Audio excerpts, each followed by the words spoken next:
Hello, everyone, and welcome to another inspiring episode of Women Who Lead.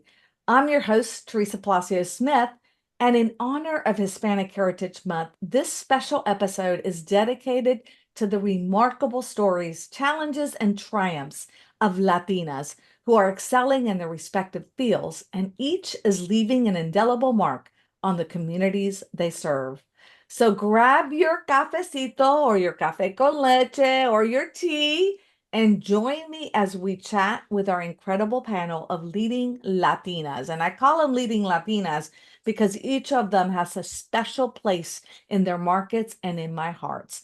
And I'm thrilled to introduce to you today, first, Patricia Boesio. And Patricia is the former honorary consul of Ecuador for the state of Georgia and also branch manager at American Pacific Mortgage, also known as APM, right, Patricia?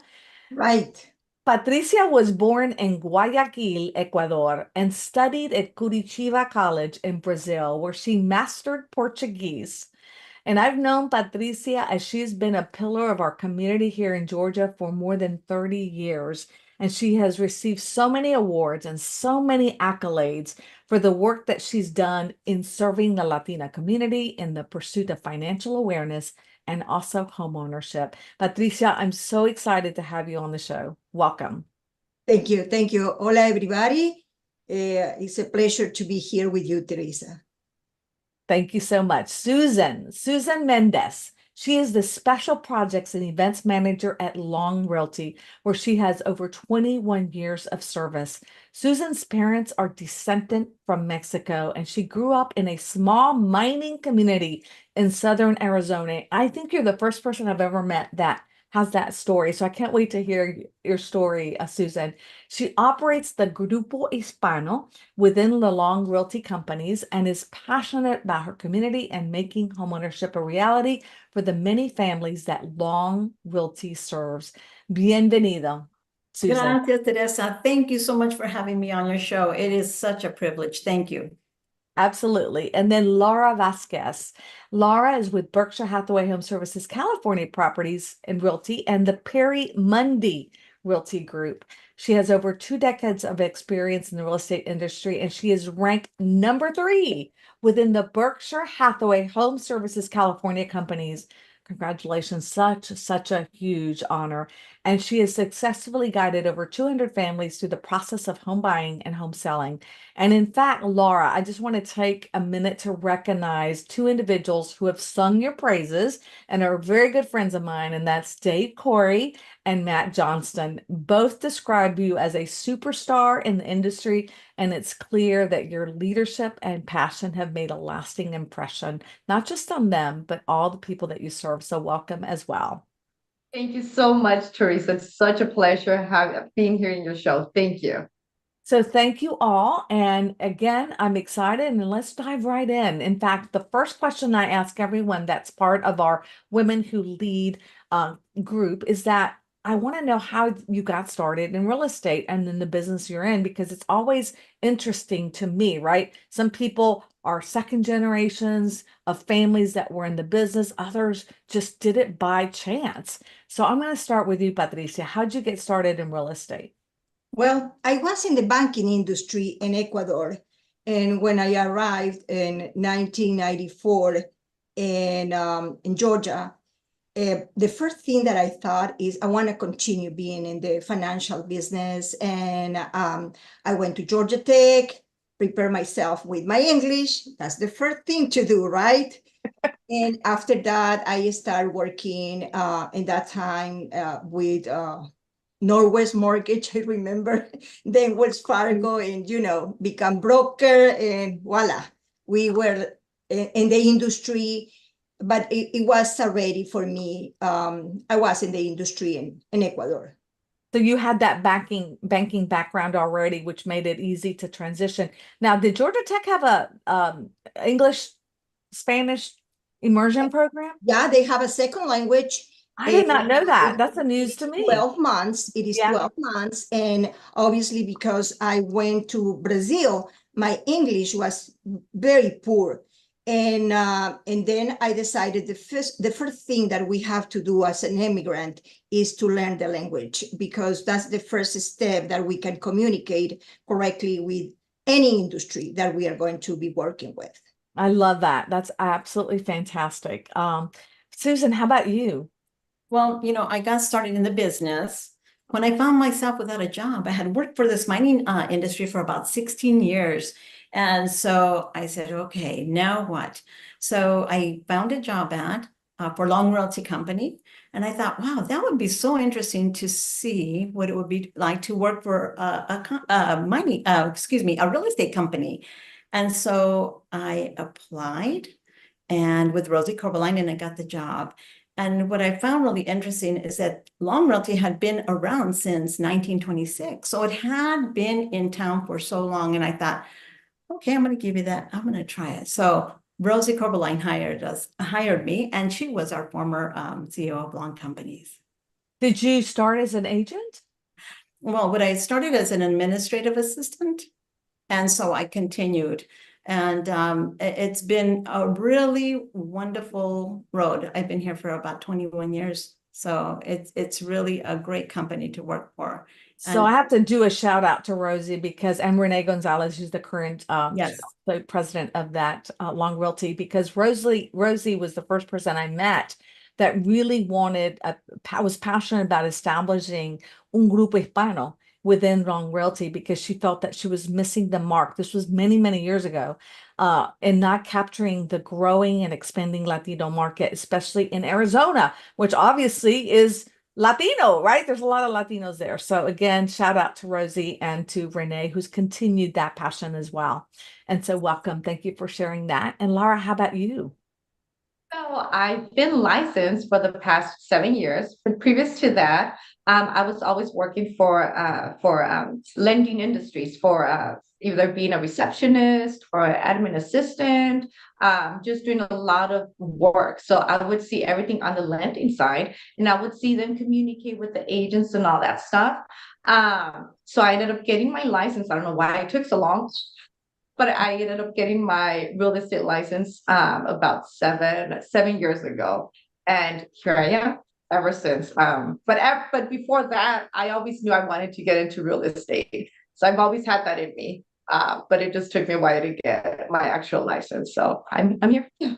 Well, it's so interesting because I think one of the best experiences that any individual that's working with a buyer's agent today is knowing how to have that background in the banking and finance industry, in the mortgage side, along with the real estate. You bring a huge, big resources to your clients. So having that, I know, has got to be an asset as well.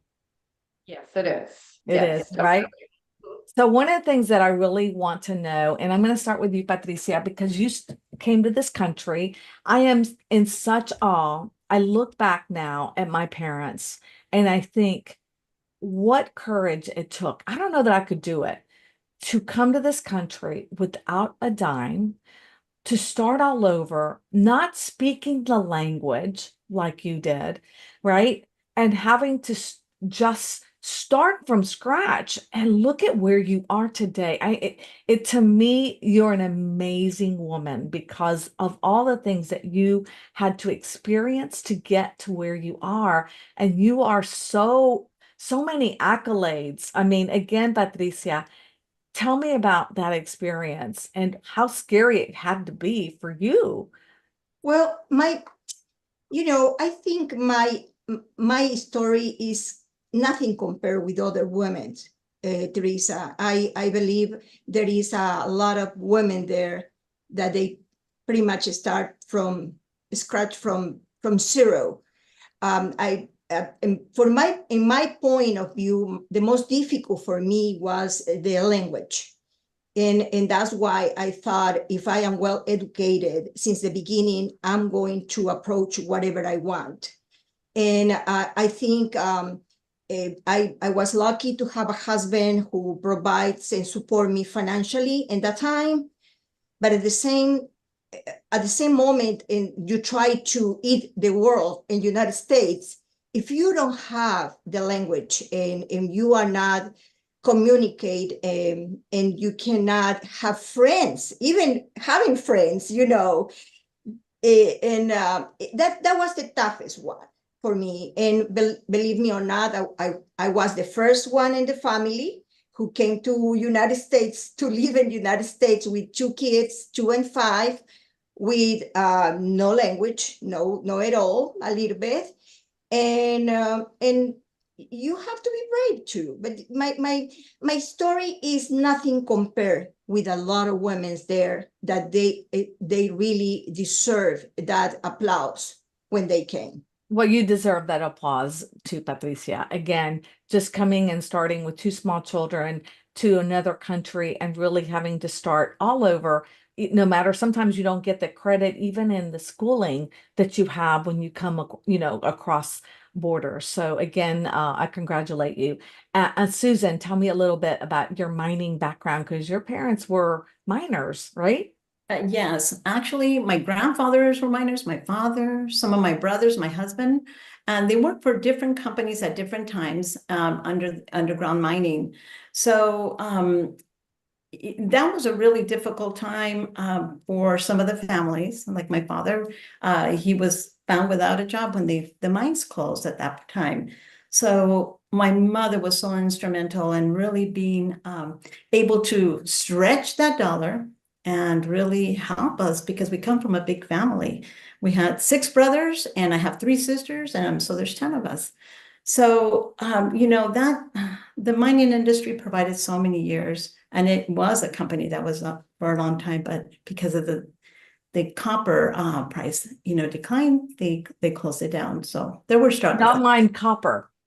Yes. And you went underground. Again, I'm just fascinated by that. That's just unbelievable. And to transition into where you are today is also an amazing story. And Laura, how about your family? So my family, my mom and my dad, they are from Jalisco. So they came here, I think the 70s. So I was born here. My parents, I think I got a lot of this from my dad. My dad, he has never worked for like a company or anything like that. He's the one that was always, selling fruits, lemons, stuff outside. And little by little, he just got his clients, and he started selling clothes, and he bought his first home. And then after that, he bought another home and then another. And I think it was my dad more than anything that got that into me, like that little seeds that kind of got into me, like real estate. I have to get, I have to make sure that I have some sort of real estate to be able to be better. I don't know, he's always thank God, he's always gotten like rentals and all that stuff from his houses. So I felt like that kind of got me to say, okay, I have to kind of go that route, get into real estate to be someone like that. And yeah, that's the background. Well, first of all, I think the entrepreneurship piece, it comes with all of us, right? Latinos. I remember my mom coming here without any background. No, she didn't speak English at all. I mean, she tried, but she had a very difficult time with it. But she always sold Avon or Joyeria, or, that's kind of innate in us. So I think that's exciting. But the fact that your father realized the opportunity that real estate could bring wealth to your family early on really set those nuggets for you to be able to see that and also continue on with that career. So again, I think that's very eye-opening for all of us, and how real estate really is the pursuit of wealth creation, and really important because Americans in general, not, Caucasians have seen that for many, many years and generations, and have been able to pass on wealth through that process. And that's what we hope to do with our show, right? To help educate and to pass that on to other Latinos who may not be as well aware of the impact that homeownership has. All right, moving along, talk about your leadership. And I love hearing about challenges. Were there ever any challenges that you had? And Patricia, I'm going to go back to you because, having a language barrier sometimes can create some discrimination, especially in the mortgage industry, which is for a long time, been very male dominant. Am I correct? Correct, completely correct. Remember, I started the business In in banking. 1996. Then it was applications done by hand.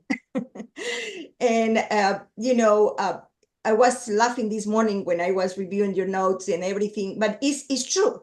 We start working as a woman. I think I was the second woman in the mortgage industry in Atlanta in that time. And we had like 3 or 4 realtors who speak Spanish. And I remember my boss told me, Patricia, you cannot start in the Latino community. That is impossible. Nobody's going to call you. Nobody's going to follow you. We don't have Latinos here. But guess what? 1996 Olympic Games came, and 3 years later, we were like crazy. Boom. But the most difficult was in the beginning to exactly like you said, the male was predominate, handled by men, and you were like a minority into the minority.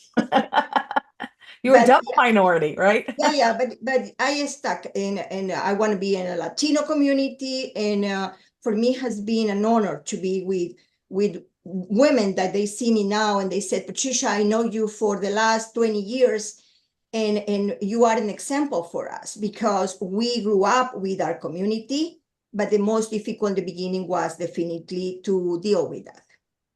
Well, one of the things that I just have to do a shout out to as well is Sarah Gonzalez. So Sarah Gonzalez was the first person that I met that was so involved and a female leader. She was the CEO of the Georgia Hispanic Chamber of Commerce.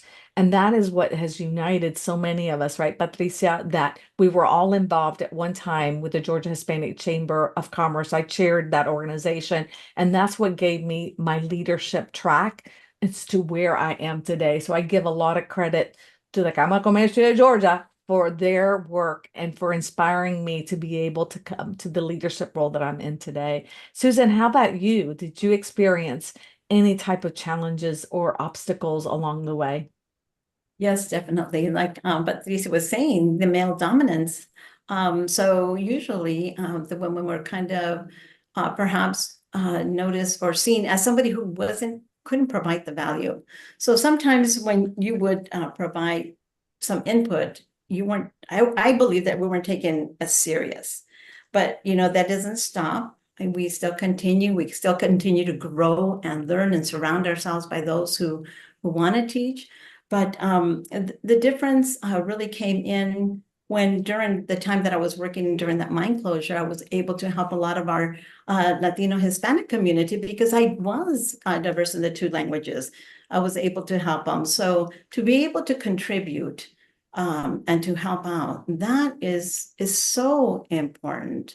And I continue to look ways to help our community. I'm sure that made an impact, right? And kind of changed the mind. Sometimes you're able to do that because you're able to really show, cause and effect. Laura, if you want to chime in on that one. Any challenges that I've had. So I feel my challenge, girls, it's going to be a little bit different from yours, but I feel mine has been, as I said before, I am second generation here, but for whatever reason, I've always felt I struggle with my English. The reason why is because I grew up, of course, my parents, they just spoke Spanish to me. When I went to school out in LA County, and over there, back then, I guess, the classes were in Spanish. So then I remember when we moved out here to the Inland Empire, I was in 4th grade, I want to say. So everything just changed out here. All of my classes were in English. But for whatever reason, I still kept that Spanish in me, right? And people that I would surround with, my friends, they would all speak Spanish. So up to this day, I kind of feel sometimes like whenever I want to like speak or, whenever I'm like in meetings or stuff like that, I struggle with my English for whatever reason. Now, another thing is like my social media, my marketing. I started off in English, but you know what? For whatever reason, it just clicked on me. I'm like, you know what? I'm gonna try to go ahead and just get information out to my community, to the Spanish people, because there's a lot of Latinos out here in Southern California, and I know they're the ones buying houses. So I started doing that, and I would get some comments like, "Hey, how come you can speak English? You know, you should say all this in English." So I that has been a challenge for me, I guess, the language, but I'm getting over it. It's great to have both. And with Patricia's situation, more than one, three languages that you're able to communicate. Can you imagine just the intensity of opportunity that you have when you're able to really help people in one of the, to me, biggest investments they're ever going to make in their life. It's already complicated enough when you speak English and you're trying to buy a house, right? Imagine complicated by the fact that you don't necessarily speak English well, it's not your first language, and you're able to speak to somebody who can express and explain that process in your own terms. I think that is wonderful. So thank you for sharing that. My next question is, one of the things that I struggled with was preserving my culture because I married, someone who was American. Okay. And so in my family, just struggling to keep my Colombian roots, but also fit into Mississippi and Georgia Southern culture, which is a culture in its own, and also still be involved in my community. It was hard for me. That's why I think I got involved with the Georgia Hispanic Chamber of Commerce. Anyone else have issues with that? How do you preserve both of those things? Because I think sometimes that's hard for us because we want to fit in to, like you said, Patricia, you want to fit into the American culture, Yeah. but you don't want to leave your roots behind either. They're important as well. Well, Anyway, I think for me it was easier when I became honorary consul of Ecuador, because I was, very related with my community and then related with other communities. And I was so proud to be involved with meetings with different consuls, but at the same time communities. I used to go to meetings outside of Georgia with the consul of Salvador, sometimes with the consul of Mexico, and that kept me in touch with my community so close that be honest with you, in these times, if you can ask me even accents, I can recognize the accents because I have been involved with my community through the consulate, and I appreciate that a lot because I learned from them. I think that is insightful because that's why I did what I did. And now, then I went into NARA. That was another because I was able to get back established into la cultura mía, my background, and so proud of it. And I think that's awesome that you were able to not only connect with Ecuador, with your roots, but also with other cultures, because within our micro culture, there's also an ecosystem of people that are Peruanos, different Yeah. culture, Colombianos, Yeah. Mexicanos, Puertorriqueños. We all have our own uniqueness that people don't understand. They all think that we're just all alike and we have the same language and verbiage, but we don't, right? It's very different. So anyone else that wants to chime in on that one? Susan or Laura? Yeah, I'll go ahead. So, the balance, and like Patricia said, get involved in your community. Like I get involved with the Tucson Hispanic Chamber, and that introduces you and helps you to network with others in the community and to make that difference, to be able to, just the networking is something big because that's where you're building long-lasting relationships. But and then another point is always have that respect, because we all come from different backgrounds. Like you said, Teresa, we're all Hispanic, but we all come from different beliefs and cultures. And like some say, tenemos diferentes sabores, but we are all humans. And but it doesn't stop me from being Latina when I'm with the rest of the group, because that's who I am. Love it. Yeah.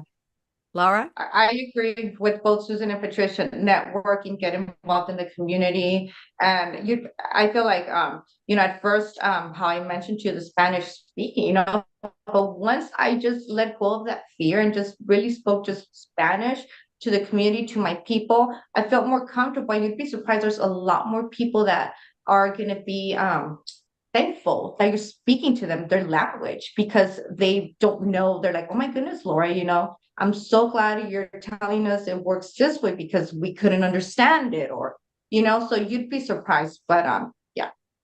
I think this is great. I love it. I will tell you it comes from preserving culture too, because Colombian culture is the foods we eat are very different. And one of the first jobs I ever had, just have to tell the story I ever had, was in a Mexican restaurant called El Palacio. Now, my last name is Palacios, so everyone thought in Mississippi I was Mexican. And my first week of that job, I got fired because I didn't know the difference between a burrito and an enchilada, because everyone thought I should know what the difference was. I had never eaten Mexican food in my life. And so it was like getting fired from a Mexican restaurant that bears your name when you're Latina. Imagine that. But I got rehired again. So anyway, because I went back and said, wait a minute, that's not fair. I'm Colombian. I'm not Mexican. Let me try again, right? So anyway, all right. So now for a bit of advice. What would you tell young Latinas who really want to aspire to either real estate, Laura, who want to follow? Because right now real estate is changing, right? And so do they want to get in? How do you inspire them? And or Susan and Patricia getting into the mortgage side or into leadership. So I'll start off with you, Susan. Okay. The advice that I would give is be authentic, be you. Don't be afraid, because everyone has something of value to give back to those who are starting or who you can mentor. Find it. And if you have that passion, then it's going to show in the way you speak to others. If you have that drive, you're going to go for it and have fun. I love that. Laura? So I would say just go for it. Let go of all the fears. Anything and everything is possible. It is scary because we're just commission based. For myself, I think I didn't get my first check until a year and a half or a year after.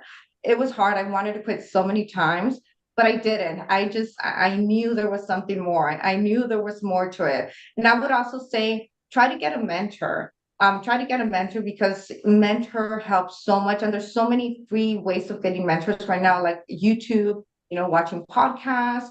And even if you have to be shadowing somebody or get into a team where maybe the commission's not the best, but you're going to learn from someone that knows that has been in the business for such a long time, I would totally go for that. So do not stop your dreams. Everything is possible. The sky's the limit. Well, Laura, let me clarify this. You said you did not get paid for a year and a half? Is I would that say it what was you about a year and a half. Yes. Now, that is dedication to this craft. That is dedication to real estate, for you to say, I'm going to stick with this, because obviously you had to have someone helping you along the way. We're going to talk about that in a minute, but that is amazing. But look at where you are today, because you kept with it. And one thing that our community out there needs to understand, because I think sometimes there has been a miscommunication from our behalf, I'm going to say from real estate and from mortgage, from our behalf, that we are paid a salary from who knows where. We are on commission. We earn every single dollar, and we're actually not paid until we close a deal. So that it's almost like attorneys who get paid on contingency. That's what we are. We're contingency, helpers, because until we actually hand you the key, and things can actually happen even at the closing table, right? But they say, where the deal does falls through. Yeah. We will not get paid. Everything we do for the passion and love of this business. So I think that's something that we need to get through and communicate to all of our audiences. Patricia, how about you? No, the same, exactly. Susan and Laura covered pretty much everything. But I will suggest to my loan officers, as always said, be sure that you have enough savings, because this path is going to be complicated for the first year or maybe second year. And study, read, read, read. Don't stop reading, because that's the only way we are going to learn and, try to help more clients and educate our borrowers. But definitely is taking what you believe in and have savings at the beginning. Well, You you need know, savings. Like Laura. it's funny because NARA has the top 10 principles, right? And one of them is make sure that you have savings that you put away for a rainy day, because you never know when the tides will turn. And I think that's really important for all of us to keep in mind, because we want to spend, spend, spend, and we don't necessarily want to save. And it's really important for that recession, because we never know when it's going to come back around, that we actually put that away so that those rainy days, those tough days, we can go through those very easily. And so again, great advice. And the best advice, I think, Patricia, is to constantly be educating yourself, because today more than ever, it's really important for us as realtors and mortgage professionals to understand the value and to be able to communicate it to others that we bring to the table when it comes to helping someone in the real estate transaction. All right. So now we all have had people that have helped us along the way.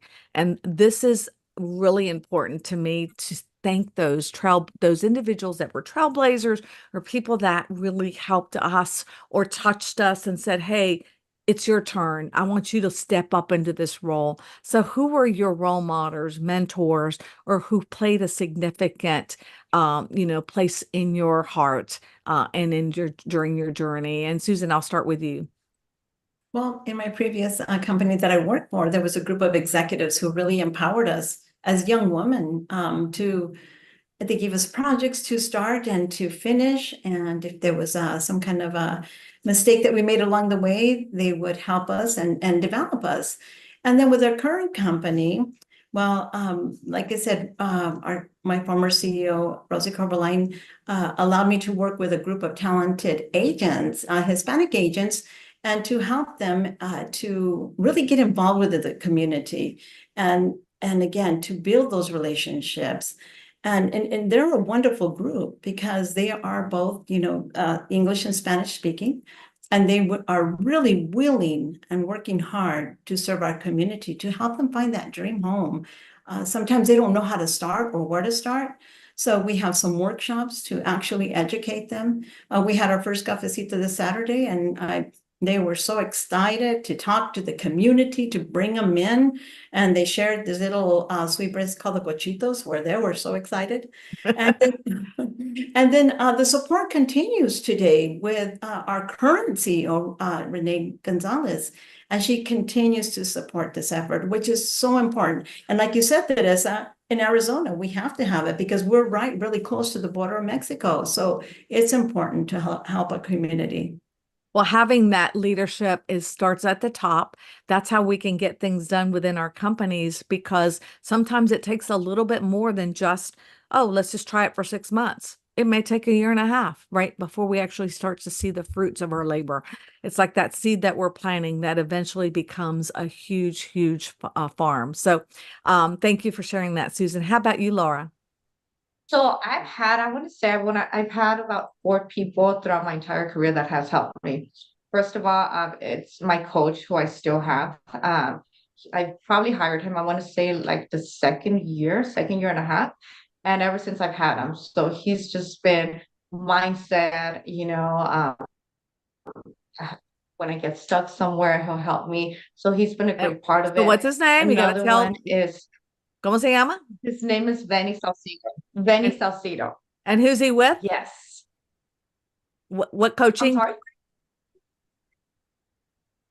He's not a specific coaching program, but he coaches. Okay. Yeah. So Perfect. thank you, I always Benny. like to give Him. people credit. And Yeah. yes, of course. And you know what? You'd be surprised. So I do remember this mentor. He probably doesn't know, but he actually did. He was a good mentor of mine when I just started. I remember I'm like, okay, so how do I get listings? How do I start? So I was just giving, expires. So I happened to call somebody from expires who flipped houses. he was an investor, and as that I've always had that in me too.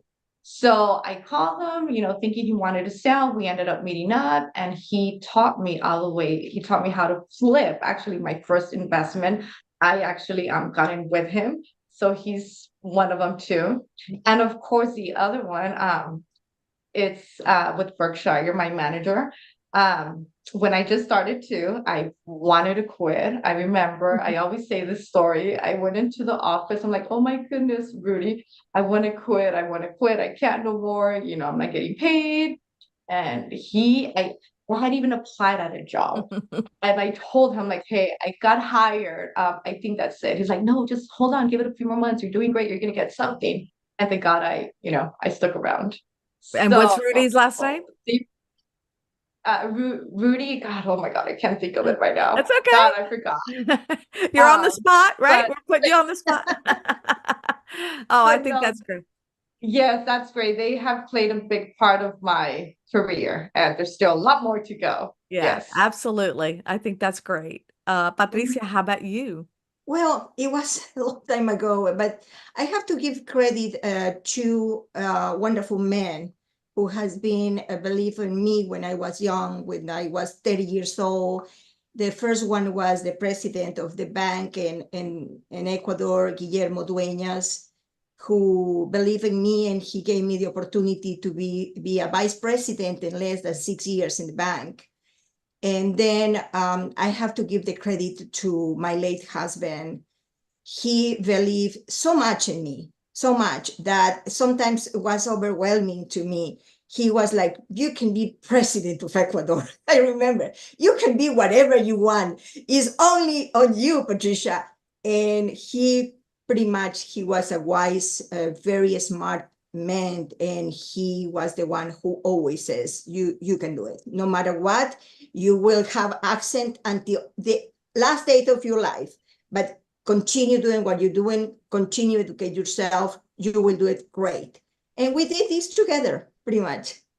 Oh, that's beautiful, Patricia. I love that you gave homage to him. I feel the same way about Mike, my late husband as well.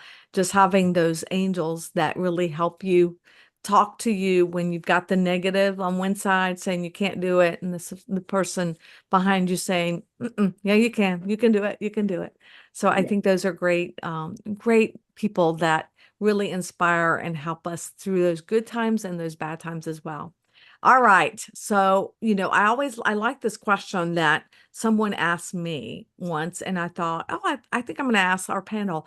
Is there anything you want to ask any of the other panelists that maybe I didn't ask?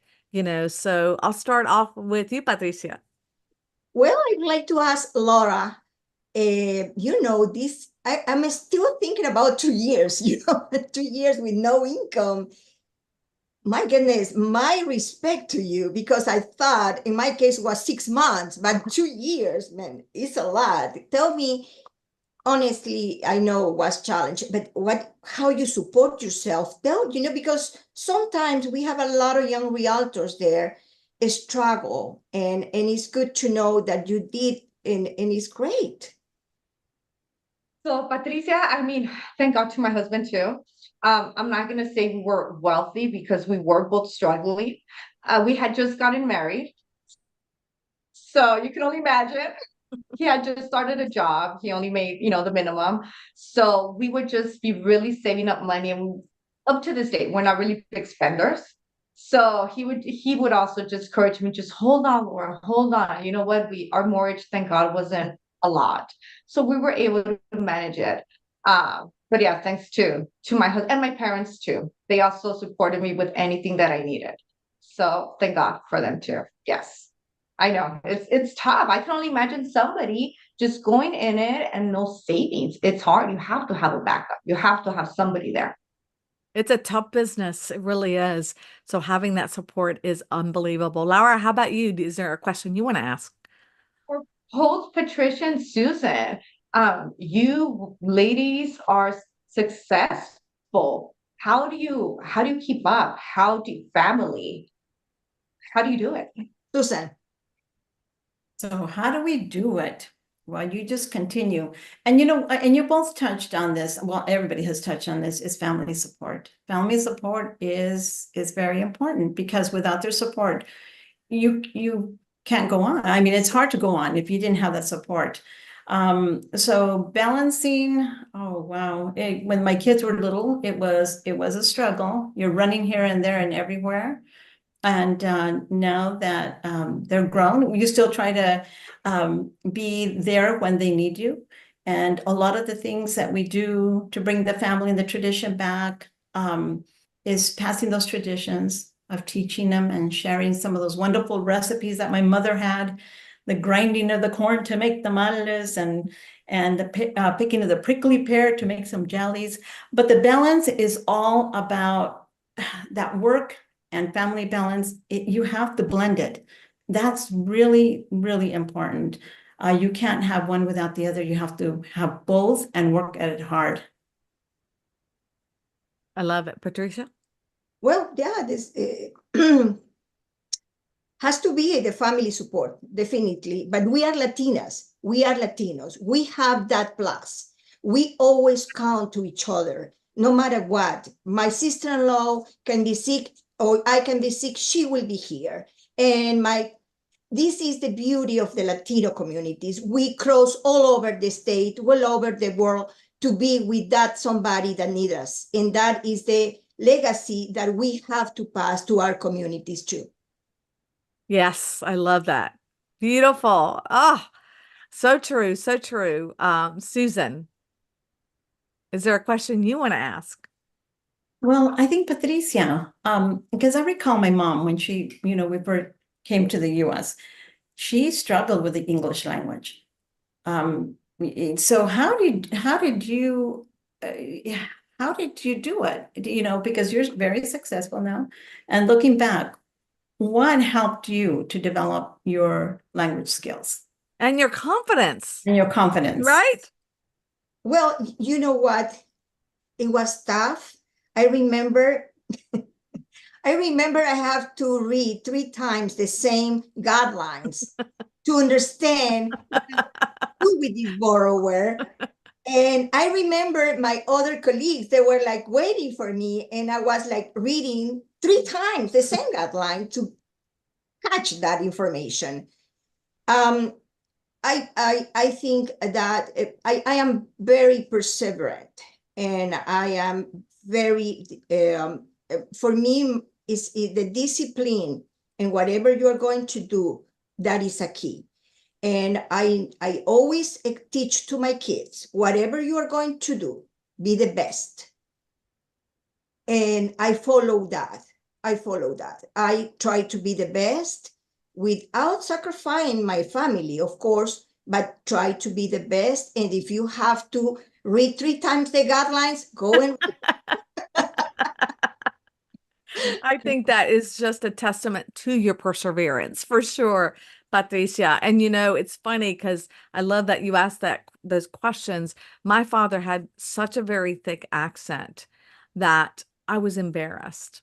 I was embarrassed and humiliated growing up in Mississippi because nobody could understand him. I mean, it was really thick. And I think that's why my mother never learned English to speak it, because she saw how people reacted to him. And my dad, instead of speaking slower, he would actually get louder because he would get mad that people didn't understand him, right? And so it was always humiliating for that reason, right? So Laura and Susan and Patricia, what I would do as a young child would get in front of a mirror and practice English so that I would not have an accent. you see. And I'm ashamed of that today, because what beautiful it is to have the stories, the character, and the charm that you have, Patricia, because you have that accent. And I can't even, if I tried to fake it, I cannot do the accent that my father had. I can't even try, but I still have that accent. I ended up with an accent anyway, that Southern accent, right? So anyway, So it is Southern one. something, right? That is something that we all struggle in our cultural, perseverance of fitting in, right? That's something that we all struggle with. So again, I really want to thank you all for sharing your beautiful stories and your backgrounds. And before we say goodbye, are there any final thoughts of words of wisdom, favorite books or quotes or podcast? Because today that's the most popular thing, is to listen to podcasts that you would like to share that resonates with you and that you would like to be able to tell others about. And Laura, I'll start with you. So I just say it's always been in me, right? Anything and everything is possible. Just set your goals, make sure you can vision yourself. You need to go for it. Everything. What I always see too, it's like, okay, if so and so can do it, how come I can do it? You just got to be super persistent about it. You have to have the passion for it and go for it. Yes, you might mess up, here and there, but it's okay. Just keep on going. Don't look back. Oh, I think that's beautiful. I love that. Susan, how about you? Well, I got to tell you, my favorite podcast, and I'm not saying it that it's because you're here in our presence, but I look forward to this session, The Women Who Lead, because you bring out a lot of different panelists that come in and they provide some insight that perhaps you can use in your business or use in your personal life. So thank you so much for that. And then I've heard a quote, and the quote says, "Strive not to be a success, but rather to be of value." And then end it with a quote. It's easy, because my mom wouldn't speak too much English, but she'd always says, "It's easy, mijitas. Just do it." First of all, you touched my heart with that comment about the podcast. That really makes me feel good. And also beautiful. It's easy. You can do it, mijita, right? It's easy. Oh, I love that. That's beautiful. All right, Patricia, round us out. Teresa, thank you so much. This is wonderful. It's so refreshed to have different generations in one panel, right? And I got a quote that I love it, and I think we need this kind of quotes, is love has no borders or barriers. It is the feeling that unites hearts. And it is important to understand that in this society where we are right now, we need love. We need unity. We need to be in touch with our own communities, but with our family and friends, and let them know that we are here and we love each other, because more than ever, we need that. Oh, so true. Kindness and love, right? Those are the two words I think that really make such an impact and make such a difference if we can all just see past our political views, our opinions, and love each other. Thank you, Patricia, for ending it in such a positive way. And I'm really so grateful to all of you for sharing your insights, your dedication to your craft, and also the communities that have been nothing short of inspiring. What you've told me today really has inspired me in ways that I can't even express. I love author Isabel Allende, and I love the quote that she has: "You only have what you give." It's by sharing and empowering others that we truly discover the strength of our own power. Right? Beautiful. And today's guest embody the spirit of sharing and empowerment. I want to thank you because it's clear that the future is bright because of leaders like you. Latina women who are breaking barriers, making impactful changes, and lifting others along the way. So thank you for tuning in to this special episode of Women Who Lead. I hope today's conversation has inspired you to keep pushing boundaries and leading with passion and purpose. And by the way, later today, I get to moderate 2 additional panels in person with Berkshire Hathaway Home Services California Properties Impact Council. I can't wait. I know I'll be seeing some of you that are watching the show today and joining me. So I look forward to that. And also be sure to mark your calendars on October 9th, which is our next episode of Women Who Lead, as we continue to celebrate achievements and stories of women making a difference in their fields. Stay connected with us by following and sharing our page, because your support helps us amplify voices and empower even us more deeply. Until next time, continue to lead boldly, embrace your uniqueness, and inspire those around you. Bye-bye, everyone. Ciao.